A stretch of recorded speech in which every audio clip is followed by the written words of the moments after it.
Before we start this show, just a word from our sponsor, 20 by 20 Apparel. Founded in 2015, 20 by 20 Apparel brings original tributes to pro wrestling's classic arenas, moments, and events. They look to spotlight the bloopers, bleeps, and body slams along with the biggest, smallest, strangest, and strongest that pro wrestling has had to offer. Along with their awesome line of pro wrestling apparel, they do offer many services. In the world of wrestling, there are hundreds of shirts, promotions, flyers, social media accounts, and ads. Don't get lost in the sea of parody shirts and display fonts. They can provide professional graphic design services at a reasonable price. 20 by 20 also hand screen prints all the tees in-house. If you would like to discuss possible run of tees, posters, koozies, foam fingers, or whatever, drop them a line. Go to 20 by 20 Apparel. That's the number 20x, the number 20 apparel.com. Now, let's get to the show. Fresh is the word. I'm Jim Duggan, got long wood for plenty hoes. I keep it fresher than fresh, but you already know. You suckers bummy, I'm money, I got a ton of flows. My weed loud like a motherfucking thunder roll. Your shit quiet like you ballin' on a budget though. We see your kicks and we laugh and yellin' what are those. You see me shining like a suit on puffy. You know my grindin' shit is too strong, buddy. That's why the dude call money. I be stuntin' like it's nothing at all. Cause it's nothing to me, it's probably something to y'all. Trying to smoke like me, then come and fuck with your dog. Got a closet full of kicks, you can't cop it tomorrow. And I'm fresher than the freshest, you can tell it's in my essence. Bitch, you see the way I'm rapping, yes I do this shit to death. Until I'm running out of breath, or tell somebody cut a check. But either way you know it's fresh, and either way you know it's fresh. Fresh, we fresh. Fresh, fresh, goddammit, we fresh.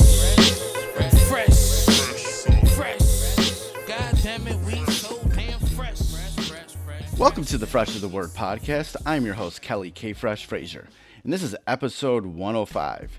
And this week's guest is Kenta Koie, the lead vocalist of the Japanese metalcore band Crossfaith.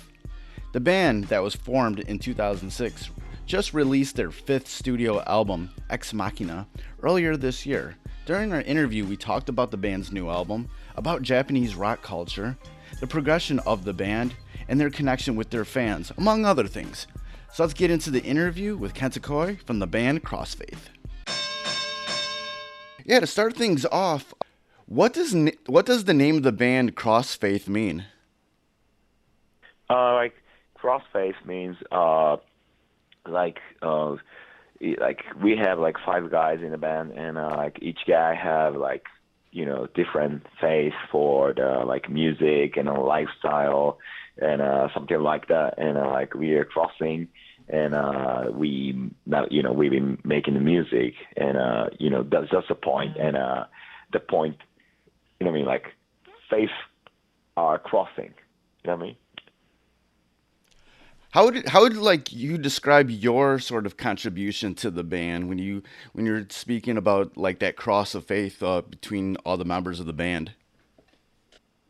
I don't know, but like I'm kind of like optimist, and I'm always like super flat to like thinking about everything, and and music is very, how to say, like always like taking me to the like outside of my shell, and with just like most important thing like about music for me, and that's my faith actually. Why did you name the new album Ex Machina? Actually, do you know the word Deus Ex Machina? It's from like Latin. Yes. And Latino, and it's about like the machine-made God. That's the meaning of Ex Machina. Deus Ex Machina, and this time like we like talking about the like technology from the machine, and which like will affect to the people for like living life, and so like we decided, because like there was like, how do I say, the perfect word to describe like one sentence about our new album. That's why we like choose that. Yeah, you mentioned that there's this theme of technology on the new album. What are your thoughts about Yeah. how technology has influenced society and influenced the world? I don't know, like actually it's technology like already like changed like so many things like for like humans like social community and actually the what I felt was like it will be it will affect to the people like like we don't need to like face each other to like to speak about like everything, because we can like use Skype and phone call, of course, and we also can like see one's face through Skype and like FaceTime, something like that, and we can order like everything like on Amazon and like so many shops like on the internet, and that will be like most like effective thing like for the future, and I think like it will be like how to say like it will be like bigger problem like for the future. That's my thought. Right. How do you feel like how has Crossfaith been able to gain recognition outside of Japan and being known as a band throughout the world? I think like our like music style is like super unique, and I couldn't find like any bands like us, and even like we tour like so many countries, and we've like played with so many bands, like a bunch of bands, and that's the one thing. And like one more thing is like from our live show is like totally like different from the others. That's our like how to say kind of like confidence, and yeah, like, and also like our like music style is like super unique, that like I told you, and also like our like electronic stuff are like super how to say like real, like not just like put on the music as a like just decorate. Like our like electronic stuff is real, and we always like think about like tempo, and we put the clarity on the like making tempo and set the tempo as well, and just like different from the other bands. Do you think it's hard for Japanese rock bands to be known outside of Southeast Asia? If so, why do you think that? Okay. I don't know. Like it actually like so it depends on the band, but of course like we were like super lucky to like found out like the management company in the UK, and that was like the biggest step, and like our manager like he can talk like English like very like well, and it was very helpful, and also like we gotta have like the confidence to like to their music and to our music as well. So of course it's super hard, because like it's gonna take a lot of money, and it take more like take more time, and like Japanese band, proper Japanese band like should have priority on the Japanese music scene, but we now we got to do like both, like promotion for like Japanese music scene, and also like US and in Europe and in UK, and like in like rest of like Japan as well, no, rest of the world as well.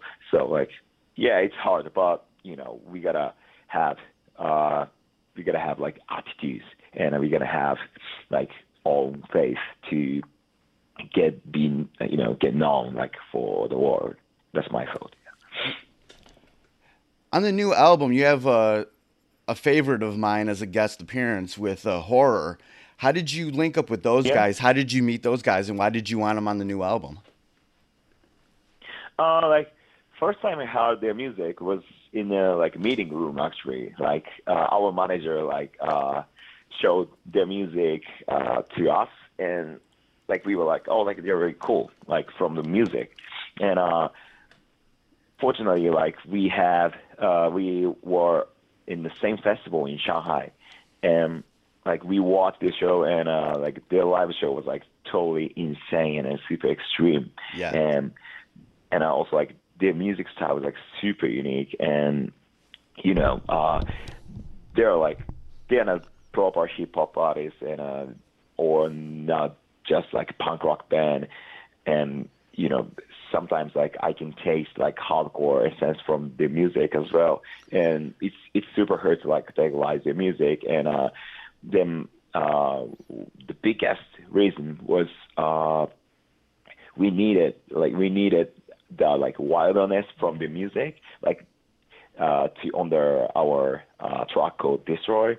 And yes, like they did like super amazing job, and actually like we just brought them to Japan, and we had a tour together, and we actually like did Destroy like for the audience, and we got great reaction from them, and so like we gotta do it like in the US as well.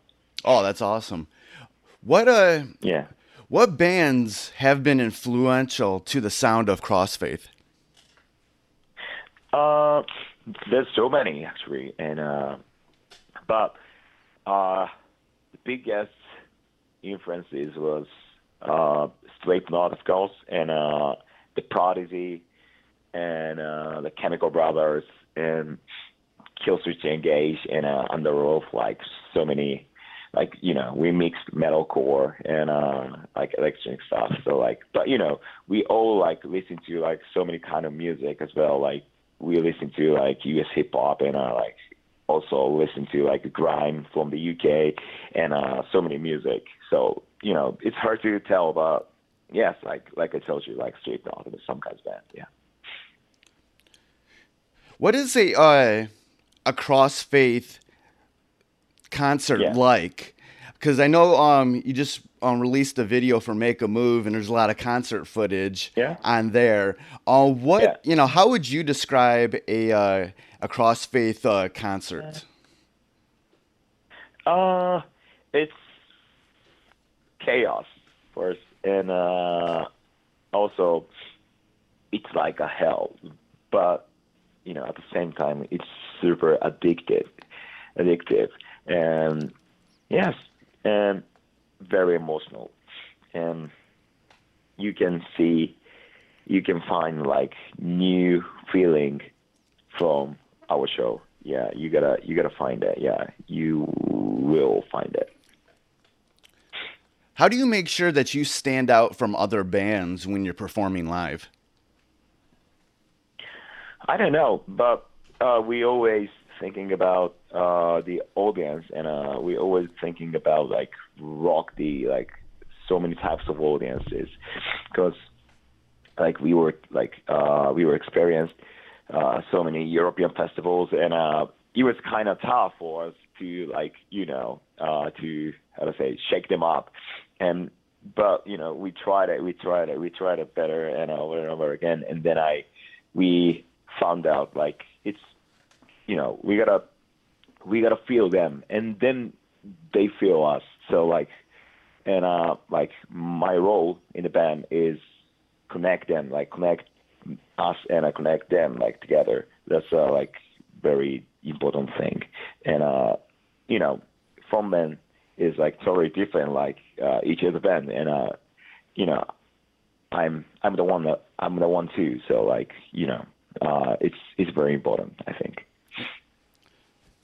You've toured all around the world. You know, what's the difference between your Japanese crowds at your shows compared to the rest of the world?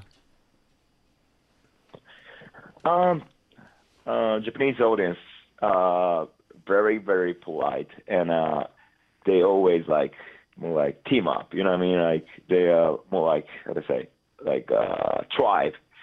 You know, but you know, in a Western country, like you guys do what you want. Like sometimes, like you guys are team up and like dancing together, but like in Japan, like there's so many like this that is like a one big family, something like that.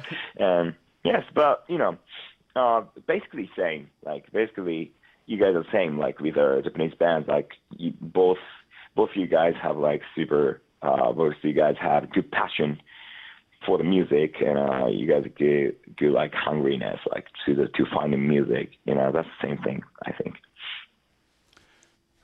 What do you hope your fans get out of listening to your music or coming to your shows? I don't know. Like we cannot like force them to like feel something like from us. So it's hard, but I don't know.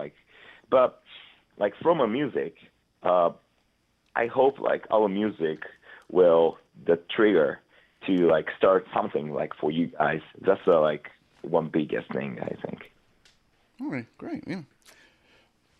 Mm-hmm. Is there anything that you feel like that is unique about Japanese rock music culture that maybe people outside of Japan wouldn't know or understand? I think in the U.S., like there's so many like rappers, and you guys have like long history behind them, like behind hip hop, and then if like white people start like hip hop, then some people hate it, But in Japan, like never happened, because like we don't have like particular history behind like hip hop music. We have like hip hop music from ages ago, and of course like there's history, but not like it's not based on how to say like the type of human or like type of like the what I mean. And yeah, so like which means like we can like mix like anything, like the band called like Baby Metal. Yes. They mix like idol culture and with our metal music. It's kind of hard to like trying in a Western music scene. So just like how to say that's a special point in Japan, like in Japanese like rock music scene. That's my thought. Yeah, you've brought up hip hop a lot during this conversation, and I'm a big hip hop head myself. Who have been some of your favorite artists throughout the history of hip hop that you've really loved over the years?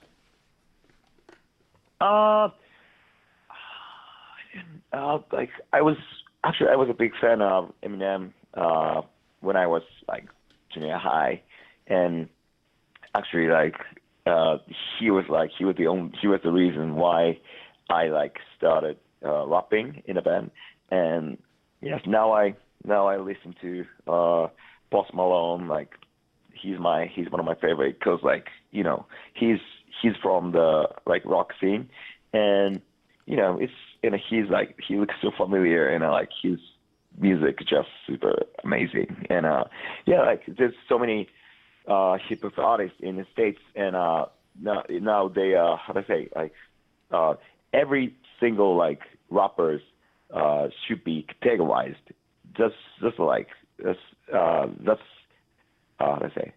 I feel that's the kind of like flow in the like U.S. hip hop scene, but like 10 years ago, like there's so many like standout rappers, and I mean like Jay-Z or like some like huge like rappers, and like I was following them. So now I'm kind of it's kind of too much for me to like how to say digging the U.S. hip hop, and now I'm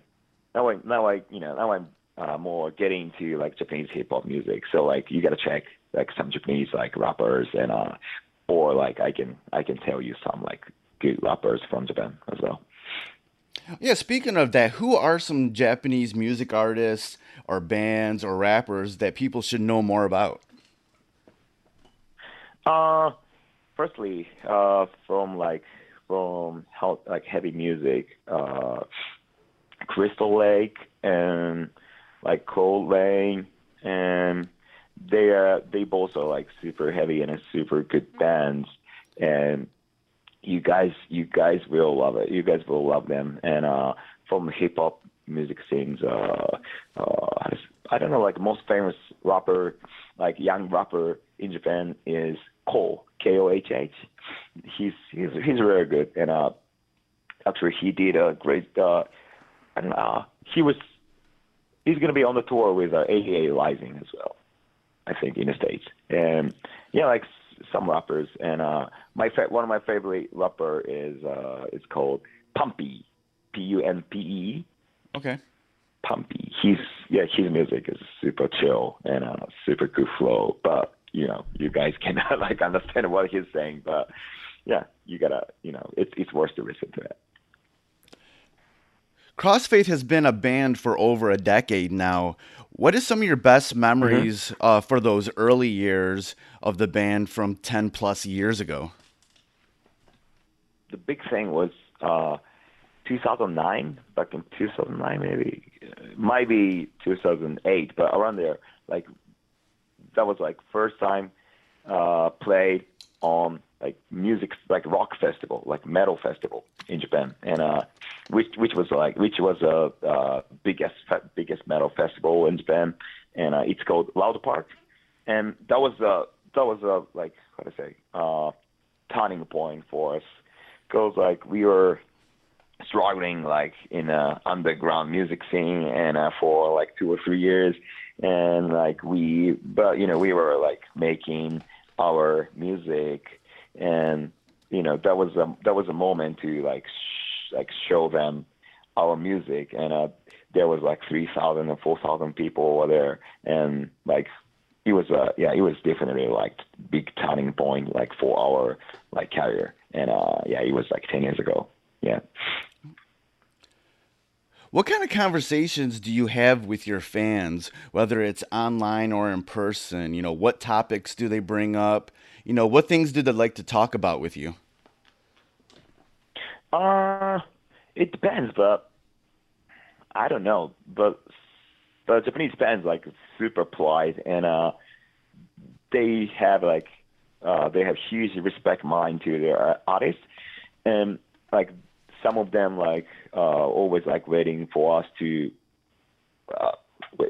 always like waiting for us in front of the crowd, and it's not a few, like it's more like over 100, and I've never like experienced like this like that in Western countries, and I think like it's very special, and sometimes like Japanese fans like talk about their dreams, and yes, like I always like happy to hear about it, because this like one of the biggest message from us to them like through our show.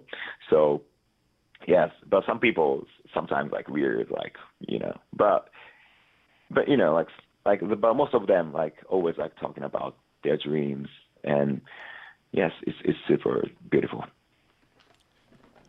When it comes to like just Japanese culture as a whole, what is like something that you feel like might be a misconception from people outside of Japan that they have on Japan? Okay. Wait. I'm thinking. There's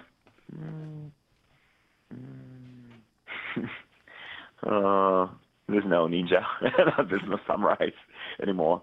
And I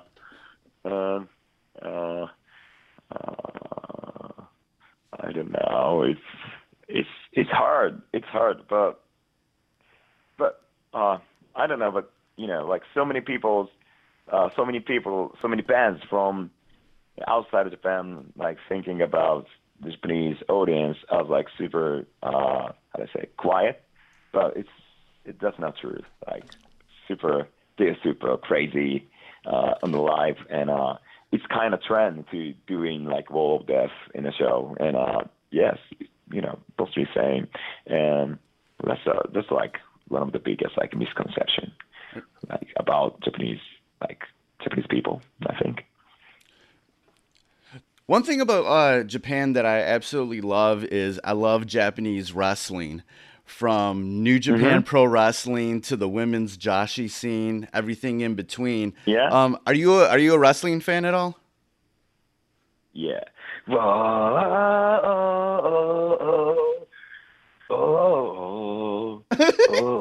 Oh, you know the song? Yes. Nakamura. Yeah, Shinsuke Yeah, Nakamura. I was like huge fan of like wrestling, but he was like WWE, and I've never like watched like Japanese wrestling once, so I'm gonna try it. And yes, I love pro wrestling, and it's kind of they like also have like similar feelings with like rock festivals or something like that. So I sometimes like I learn from the like wrestler to performing on the stage, like as a live. And yeah, I'm a big fan of like wrestling. And I was look up the questions from your like question list, and the the wrestling one, like I was laughing, and yes, I love it. Right. Is there any wrestlers that you're a favorite of? You're a big fan of? I was a huge fan of Steven Stone Cold Austin and Hardys, and like who was like their special weapon was like 3D. Who was that? The Dudley Boys. Yeah. That's one of my favorite. Yeah, I love it. I love them. Like their combination is like super awesome. Right. Awesome. Great. Yeah. Where can people go online to get more information about CrossFaith? Okay, it's like just check our like official page, homepage, and like we also have like Instagram and like social networking service. But they are not real. Like they are not real us. So like you gotta check our live. It's better to know us. Yeah. All right, great. It's been good talking with you. Thanks for taking the time out to chat with me. Yeah, definitely. Thank you. So that was my interview with Kenta Koie, the frontman of the Japanese metalcore band CrossFaith. Links to where you can check out more information about CrossFaith will be in the show notes for this podcast on freshasthepodcast.com. So let's get on to the Fresh is the Word, Fresh Pick of the Week. This episode's pick is the debut album, Don't Look at the Moon, from the Grand Rapids, Michigan-based metalcore band Sleepwaker. Released on Stay Sick Recordings, the label started by Attila frontman Franz. Sleepwaker is an energetic and aggressive band, and this is a proper and impressive debut from the Michigan natives. So go ahead and pick up that new release, the debut album from Sleepwaker. It's called Don't Look at the Moon. You can purchase it and stream everywhere, basically. And there'll be a link in the show notes for this episode on freshasthepodcast.com also. And before we get out of here, I definitely want to give a shout out to Knox Money, Bang Belushi, and Foulmouth for the theme music for Fresh is the Word. And also, I'd like to remind you how you can help support the podcast. You can always go to freshasthepodcast.com and share any of the links for any of the episodes on any of your social media platforms. And also, you can subscribe to Fresh is the Word pretty much everywhere. You can go to Apple Podcasts, Anchor, Stitcher Radio, Mixcloud, Google Play, TuneIn, Spotify, Breaker, Castbox, Overcast, Pocket Cast, Podbean, Radio Public. Oh my God, we're everywhere. So you can go anywhere on the net. Type in Fresh is the Word, and the podcast will be there. Subscribe, follow, whatever you have to do. And if you can, especially in Apple Podcast, if you can just rate and review, at least rate it. That would be awesome. If you want to, throw down a couple minutes and do a review also, that would be super great. It would be cool. It would definitely help out with the podcast. And if you want to follow me online, you can follow me on Twitter and Instagram at KellyOmegaFresh, and on Facebook at facebook.com/KFresh. You can also follow Fresh is the Word online on Twitter at FITW Podcast, on Instagram at Fresh is the Word Podcast, and on Facebook at facebook.com/Fresh is the Podcast. Another episode in the books. Thanks for listening. Goodbye and good night. Fresh is the word.